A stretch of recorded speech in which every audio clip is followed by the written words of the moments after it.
여러분이 흔히 즐기는 온라인 비디오 게임을 어떤 것이든 한번 떠올려 보세요.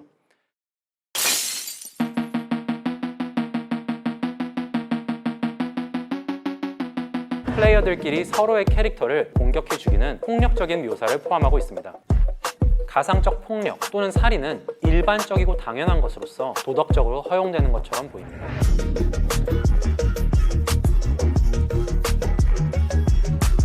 가상살인과 가상성희롱의 허용 가능성에 관한 우리의 직관은 정당한가?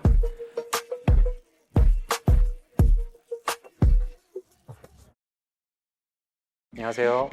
카이스트에서 철학을 연구하고 교육하고 있는 김동우입니다.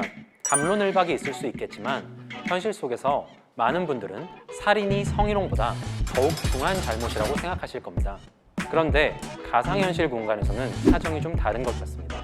경쟁 게임들은 많은 경우 플레이어들끼리 서로의 캐릭터를 공격해 죽이는 폭력적인 묘사를 포함하고 있습니다. 그런 폭력적인 묘사에도 불구하고 다양한 게임이 합법적으로 그리고 굉장히 널리 유통되고 있습니다. 이처럼 가상적 폭력 또는 살인은 일반적이고 당연한 것으로서 도덕적으로 허용되는 것처럼 보입니다. 그러면 온라인 게임 같은 가상현실 공간에서 성희롱하는 것에 대해서는 어떻게 생각하시나요? 많은 분들이 가상적인 성희롱은 허용되어서는 안 된다고 생각하실 거라고 생각되는데요. 어째서 실제 현실과 가상현실에서 살인과 성추행에 관한 도덕적 직관이 이렇게 서로 다를까요? 이것은 철학적으로 굉장히 흥미로운 질문들을 야기합니다. 가상살인과 가상성희롱의 허용 가능성에 관한 우리의 직관은 정당한가? 만일 그 직관이 정당하다면 그 이유는 무엇일까? 반대로 우리의 직관이 만약 잘못되었다면 무엇이 잘못되었고 그 이유는 무엇일까? 바로 이 질문들이 게이머스 다일레마라고 부르는 문제입니다.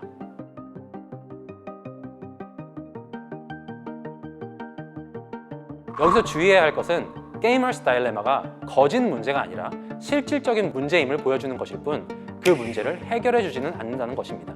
그럼 이제 게이머스 다일레마를 소개했으니 이 문제에 대해서 우리가 어떻게 접근해야 될지 생각을 해보도록 하겠습니다. 논리적으로 접근 가능한 입장을 크게 세 가지로 구분해서 나열해 볼 필요가 있을 것 같습니다. 첫 번째 입장은 가상적 살인은 도덕적으로 허용 가능하지만 가상적 성희롱은 도덕적으로 허용되지 않는다는 직관이 올바르다는 것입니다. 두 번째 입장은 가상적 살인이 도덕적으로 허용된다는 직관이 잘못되었다는 것입니다. 그리고 마지막으로 세 번째 입장은 가상적 성희롱이 도덕적으로 허용되지 않는다는 직관이 잘못되었다는 것입니다. 여러분들 모두 각자 선호하는 입장이 다를 수 있으리라 생각됩니다. 저는 오늘 어떤 입장을 지지하기보다는 자신의 주장을 정당화하기 위해서 어떻게 해야 하는지 그리고 각 입장의 문제는 무엇인지를 간단히 소개해드리고자 합니다. 우선 가상적 살인이 허용되고 가상적 성희롱이 허용되지 않는다는 직관이 올바르다, 정당화하려면 어떻게 할 수 있을까요? 첫째는 가상살인과 가상성희롱 사이의 도덕적인 차이점을 지적합니다. 그리고 그 도덕적인 차이점을 통해서 왜 가상살인은 허용이 가능하지만 가상성희롱은 허용되지 않는지에 대한 정당화를 제시할 수 있어야 합니다. 여기서 한 예를 들어보겠습니다. 철수가 가상적 살인과 가상적 성희롱은 타인에게 불쾌감을 주는지 여부에 있어서 차이가 있다 라고 주장을 할 수 있습니다. 이런 입장이 올바른지를 검토를 하려면 가상살인과 가상성희롱 사이에 불쾌감 유발 정도에 있어서 차이가 있는지 각 행위의 허용 가능성과 상당한 정도의 상관관계를 갖는지 확인할 필요가 있습니다. 하지만 이것만으로는 첫 번째 입장을 정당화할 수 없습니다. 왜냐하면 도덕적 허용 가능성에 관한 문제이기 때문이죠. 어떤 행위가 도덕적으로 허용되는지 여부가 타인에게 어느 정도의 불쾌감을 유발하는지에 의해 설명될 수 있을까요? 불쾌감을 근거로 도덕적 허용 가능성의 차이를 설명하려고 하면 다음의 질문에 답할 수 있어야 합니다. 가상적 성추행이 타인에게 유발하는 불쾌감은 어떤 종류이며 어떤 특징이 있는가? 가상적 살인은 왜 불쾌감을 유발하지 않는가? 어째서 가상적 성추행이 타인에게 유발하는 종류의 불쾌감은 해당 행위를 도덕적으로 허용할 수 없는 행위로 만드는가? 여기서 이미 우리는 불쾌함이라는 감정과 도덕의 관계에 관한 보다 근본적인 고찰을 요하는 지점에 도달해 있는 것 같습니다.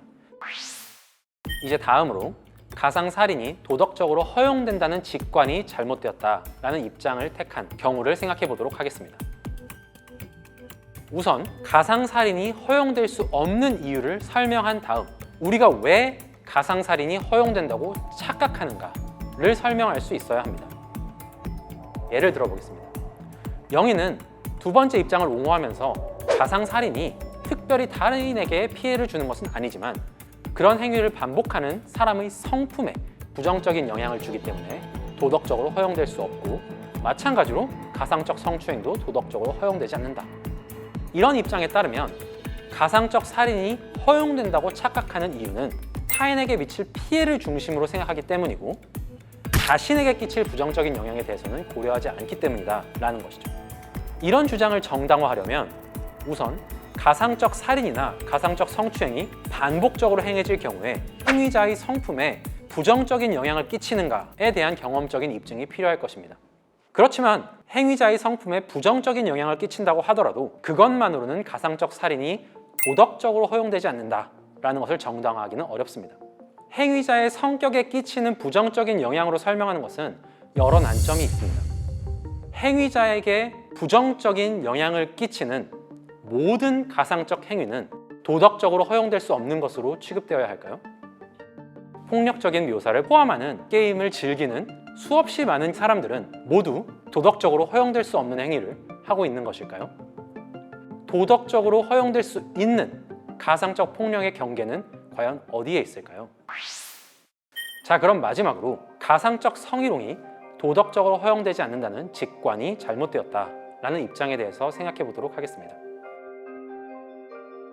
첫 번째, 가상적 성희롱이 허용되는 이유를 설명할 수 있어야 하고, 두 번째, 그럼에도 불구하고 우리가 가상적 성희롱이 허용되지 않는다고 착각하는 이유를 설명할 수 있어야 합니다.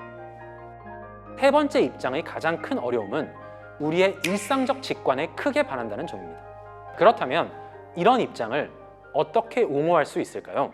사실 모든 가상적 성희롱이 허용된다고 말하기는 쉽지 않겠지만 어떤 특별한 경우에는 허용될 수 있다는 입장이 가능할 것 같습니다. 플레이어의 아바타에 대해서 성희롱적인 행위나 발언을 하는 것이 아니라 사람이 조종하지 않는 캐릭터들에 대해서 그런 행위나 발언을 하는 것은 허용되어야 한다, 이런 주장을 할 수도 있습니다. 물론 그런 행위가 그걸 관찰하는 다른 플레이어들에게 불쾌감을 줄 수는 있겠지만 도덕적으로 불허된다고 말할 수는 없다는 것이죠. 가상적 성희롱이 허용될 수 없다고 착각하는 이유에는 여러 가지가 있을 수 있습니다. 사람들이 흔히 가상적 성희롱을 상상할 때는 다른 플레이어들을 대상으로 하는 성희롱을 상상하기 때문에 가상적 성희롱이 금지되어야 한다고 착각한다고 말할 수도 있을 것입니다. 세 번째 입장을 정당화하려면 사람들이 사실 모두 착각에 빠져 있고 그들이 가진 이유도 모두 잘못되었다는 것을 보일 필요가 있는데 사실상 쉽지 않을 것으로 생각됩니다. 게이머스 다일레마가 단지 철학자들이 상상 속에서 만들어진 문제가 아니라 현실에서 직면하고 있는 문제임을 살펴보았습니다. 게임을 포함한 가상현실과 같은 새로운 기술에 내재한 철학적 문제에 대한 성찰이 우리 사회의 미래 가치와 발전 방향을 설정하는 데 얼마나 중요한지, 그리고 어째서 전통적인 철학의 근본 문제들과 분리될 수 없는 것인지 여러분들이 이해하고 스스로 생각해 보시는 계기가 되었기를 바랍니다.